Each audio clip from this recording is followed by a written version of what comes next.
Acompáñeme porque ya está con nosotros Carlos Rosansky.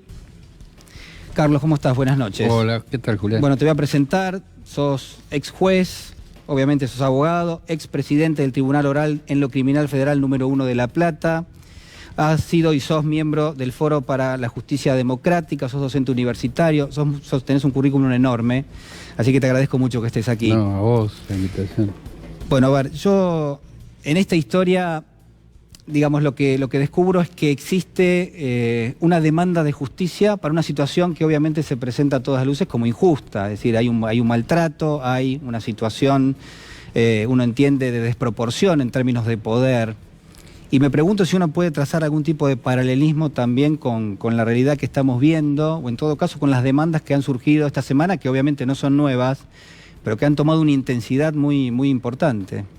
Sí, yo creo que la demanda de justicia es parte de la historia de la humanidad. O sea, quien demanda siempre es el vulnerable y quien niega la justicia es el poderoso. Y esa es la historia, a mi entender, de la humanidad. Yo me miraba el título y me acordaba, me había olvidado. Hay un documental muy bueno que está en internet que hizo Ana Cacopardo sobre el juicio a Miguel Echecolás. Y el título del documental es Un claro día de justicia. Es decir, obviamente tomado del oscuro día. Sí, el oscuro día. Y en contraposición, es lo que uno trata de contraponer cuando la justicia funciona. Claramente estamos viviendo un momento bastante complicado en términos de justicia. En la historia hay una demanda, yo digo, por parte de los pupilos del colegio que imaginan que ese tío Malcolm que va a llegar va a ser alguien que va a poner justicia, ¿no? Porque ellos se ven en una situación de indefensión bastante importante. Después termina el desenlace de la historia haciendo ver que en realidad no existen los héroes, o que en todo caso no hay muchos que digamos, y las circunstancias son excepcionales, digo, y hay como un mecanismo del propio Walsh de marcar, bueno, él dice el pueblo, y por primera vez utiliza el término pueblo en la historia para marcar la presencia de los pupilos, diciendo, bueno, ellos se tienen que dar cuenta que tienen que pelear por sí mismos, digamos, que no viene un héroe a salvarlos. Pero yo entiendo que el Estado puede tener ese rol, que el Estado podría ser alguien que proteja a los vulnerables. Si le interesa. O sea, todo depende quién está representando al Estado. Nosotros hemos tenido las dos cosas. Hemos tenido los estados que no les interesó, como lo que estamos viviendo hoy. Tiene que ver con el objetivo. El objetivo, en el caso actual, es solamente el enriquecimiento personal y del círculo íntimo, nada más. Cuando ese es el objetivo, y cuando está encarnado en personajes como lo que vos mencionabas, el presidente de la Nación, el ministro, ex ministro de Cultura, hoy secretario de Cultura, vos contabas que se burlaba, porque realmente hoy se burló del hambre. Burlarse del hambre es una entidad sorprendente. Sí, eso es sorprendente. Pero es el mismo que hace unos años publicó y se burló de los hijos desaparecidos. Él publicó un tuit hace unos años diciendo: me desapareció el anillo en la bañadera, estoy esperando un comunicado de repudio de hijos. Quien se expresa así es el mismo que hoy se burla del hambre. No sorprende, se buscan esos personajes para poder para encarnar este tipo de régimen. ¿Hay en la justicia determinado tipo de intencionalidad, de manipulación? Yo creo que vos has sido un damnificado de determinadas cuestiones. Presentaste tu renuncia en el 2016 como juez tras denunciar haber sido perseguido por el Consejo de la Magistratura. Sí, este gobierno necesitaba imperiosamente un sector de la justicia favorable para hacer lo que está haciendo, para perseguir a quienes persiguen, encarcelar, condenar. Y en ese sentido, bueno, seleccionaron gente y llevaron adelante el plan. Lo importante es que eso se termina, porque es un sector de la justicia. O sea, convengamos que si toda la justicia fuera como, no sé, como Estornel, y no tendríamos país. Evidentemente hay un sector de la justicia que colabora con este régimen, y que son los que, bueno, son el brazo armado de este mecanismo que están utilizando. Y que va a terminar claramente, porque ha pasado en la dictadura. Recordemos que en las dictaduras de nuestro país, ninguna dictadura necesitó reemplazar a todo el Poder Judicial. Y eso es un dato. O sea que hay una rémora, hay un remanente. Porque hay un origen especial, aristocrático, de una ideología determinada que en general acompaña este tipo de regímenes, tanto las dictaduras como el neoliberalismo actual. Dentro de eso, claramente hay un sector de gente decente que trabaja todos los días, pero que no no atinan a lo que vos contabas recién, o sea, no atinan a identificarse con el pueblo, por lo menos no de manera activa, si no hubieran protestado un poco más todos estos años. Quiero invitarte a compartir lo que decía Alberto Fernández en el día de hoy. Él está en España, se encontró con el presidente Pedro Sánchez, pero además en una visita a la Cámara de Diputados española, él tuvo algunas definiciones realmente importantes a propósito de lo que estás mencionando. Lo compartimos.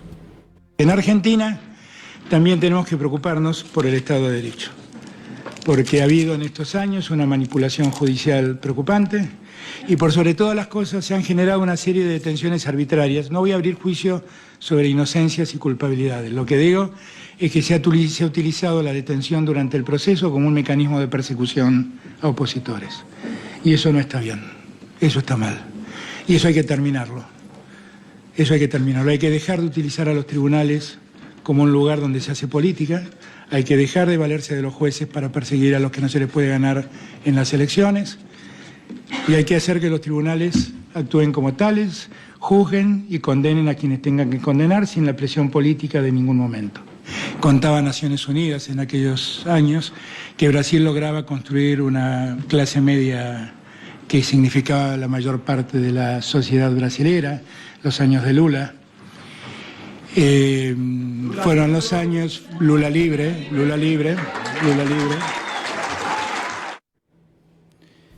Bueno, ahí estaba Alberto Fernández. Carlos. Claro, él tiene una posición privilegiada en algunos aspectos, en lo político por su experiencia, pero en lo judicial, primero por ser hijo de un juez, segundo por ser abogado, tercero por ser docente universitario y en cuarto lugar por ser sensible. Y una persona que tiene experiencia, conocimiento, etcétera, como él, y además es sensible, yo creo que esa es una de las explicaciones por qué está donde está y por qué habla como habla y por qué esperanza a millones de personas. Realmente es un motivo para estar bastante feliz. Lo que dice Alberto Fernández sobre el Estado de Derecho y que en el proceso la cuestión de la detención se utiliza políticamente. Bueno, de hecho los dueños de este canal están detenidos, digamos, sin ningún tipo de razón, digamos, sino más que una cierta arbitrariedad en esta instancia, por ejemplo. Digo, ¿eso es excluyente de lo que ha sido los últimos años? ¿Eso había pasado antes en la Argentina? No había precedente, porque lo que estamos viviendo, que tiene un nombre y que se llama lawfare, que es una guerra judicial, sí, que es la utilización del Poder Judicial y las normas para la persecución de oponentes. Es lo que sucedió en la dictadura con el secuestro, la tortura, desaparición y muerte para implantar un modelo económico. Hoy se utiliza este tipo de metodología. Por eso hay presos políticos. Nunca en democracia hubo presos políticos. Fuimos a elecciones con presos políticos. No vamos a hacer nombres porque son muchos, desgraciadamente, incluidos los dueños de este canal, pero esa mecánica se pudo llevar por el Poder Ejecutivo Nacional, que encabeza el plan, por algunos legisladores, sí, yo diría legisladoras, 2 o 3, un sector muy recalcitrante del Poder Judicial, los servicios de inteligencia y los medios hegemónicos. Esa es la comunidad que permite que haya presos políticos en República Argentina. Le voy a pedir al señor productor si tenemos la declaración del presidente Macri del día de hoy. El presidente Macri estuvo en Córdoba, estuvo junto a Ramón Mestre, dio una conferencia de prensa. Estoy leyendo que en algún momento, hace ya algunas semanas, a propósito de lo que había sido la negación del resultado electoral, usted, Carlos, dijo que analizaba seriamente el juicio político al presidente. Hoy se volvió a reiterar esta situación. Lo escuchamos y lo analizamos. Lamentablemente las PASO generaron una disrupción económica y alteraron todo el proceso. Siempre estamos convencidos de que la elección no sucedió y estamos con toda la energía para ir al balotaje y continuar trabajando. ¿Se puede revertir el panorama, dice usted? Claro que sí, para eso estamos. Bueno, la elección no sucedió. ¿Qué tipo de análisis? Yo diría que el análisis es más para Pedro Saborido, que ya está también en el estudio, que es alguien que puede tomar determinado tipo de elementos surreales. Supongo que también lo vamos a charlar con él, pero digo, ¿qué te parece? Lo que pasa es que el presidente ya viene diciendo muchas cosas. De hecho, sobre el juicio político yo he pedido hace tiempo. Sí. Cuando un presidente de la Nación ve, porque vio la filmación de un hombre, un policía, matando por la espalda a una persona indefensa y rematándolo cuando está cayendo, y lo llama para felicitarlo en la Casa de Gobierno, ese fue el primer aviso que tuvimos de esta personalidad. Que a mi entender, cuando después, entre tantas frases célebres que dijo, cuando dijo, si me vuelvo loco les puedo hacer mucho daño, y yo me quedé pensando, porque uno por momentos se tienta por pensar que está loco, no está loco, se hace el loco. Es decir, es una persona que tiene una inclinación muy perversa, que tiene un goce en el daño que ocasiona. Por eso es que de repente nos quiere hacer creer que las elecciones no existieron. Se está burlando como su secretario de Cultura. Las elecciones sí existieron. Lo que pasa es que como todos los niños bien pretenciosos y presumidos, no aceptan el resultado. O sea, le quiere propinar un daño a un sector de la sociedad que está esperando en el presidente algún tipo de respuesta al resultado electoral. Y él da la misma que dio los 4 años, o sea, niega la realidad, construyen su propia realidad, han contratado gente para construir realidad y han logrado, afortunadamente hasta hace poco, han logrado convencer un sector de la sociedad que hoy ya no se convence con ese discurso. Fuiste muy crítico de la devaluación que tuvo lugar al otro día después de las PASO. Como interpretándolo, supongo, como una reacción del presidente, o que habilitó en definitiva el presidente. Es que fue deliberado, o sea, no fue casual, incluso fue delito. Yo publiqué eso porque fue delito lo que hizo. El problema es que estamos en un contexto judicial en el cual, aun cuando sean delitos, es muy difícil llevarlo adelante. El juicio político no prosperó porque no hay quórum suficiente. Hay, por supuesto, diputados y senadores extremadamente honestos en la Argentina, pero no alcanzan para un juicio político. En el mismo sentido, tampoco hay jueces adecuados en un sector de la justicia federal para poder llegar adelante denuncias sobre esto. En algún momento se va a poder seguramente, si hay voluntad política, pero bueno, en un clima distinto podremos analizar mejor cómo se aclara ese oscuro día de justicia. ¿La justicia necesita una reforma? Yo creo que es imprescindible. ¿Qué tipo de reforma? Total. O sea, significa no desvalorizar a aquellas personas que son honestas y trabajan en la justicia, sino partir de la base de que esta justicia es la que permitió lo que nos está pasando. Creo que es una justicia, como dije antes, aristocrática, que representa un sector social determinado y que no siempre pueden comprender aquellas cosas que, si no se comprenden, es imposible aplicar las normas. Argentina tiene una normativa extraordinaria. Tiene una Constitución Nacional extraordinaria, está prohibido importar basura, tenemos el decreto de hoy. O sea, el problema no es normativo en la Argentina, las leyes argentinas son excelentes. El problema es si quienes las tienen que aplicar defienden una posición privilegiada, aristocrática y discriminatoria, los fallos no van a beneficiar a ningún sector vulnerable. ¿Qué análisis haces, Carlos, de este decreto que flexibiliza la importación de basura, o que por lo menos le saca determinado tipo de controles que tenía hasta este momento? Mira, al principio yo pensé rápidamente que se trataba de un negocio más de este gobierno o del grupo que gobierna. Con el transcurso del día y mirando, me di cuenta, primero, la Constitución lo prohíbe el artículo 41.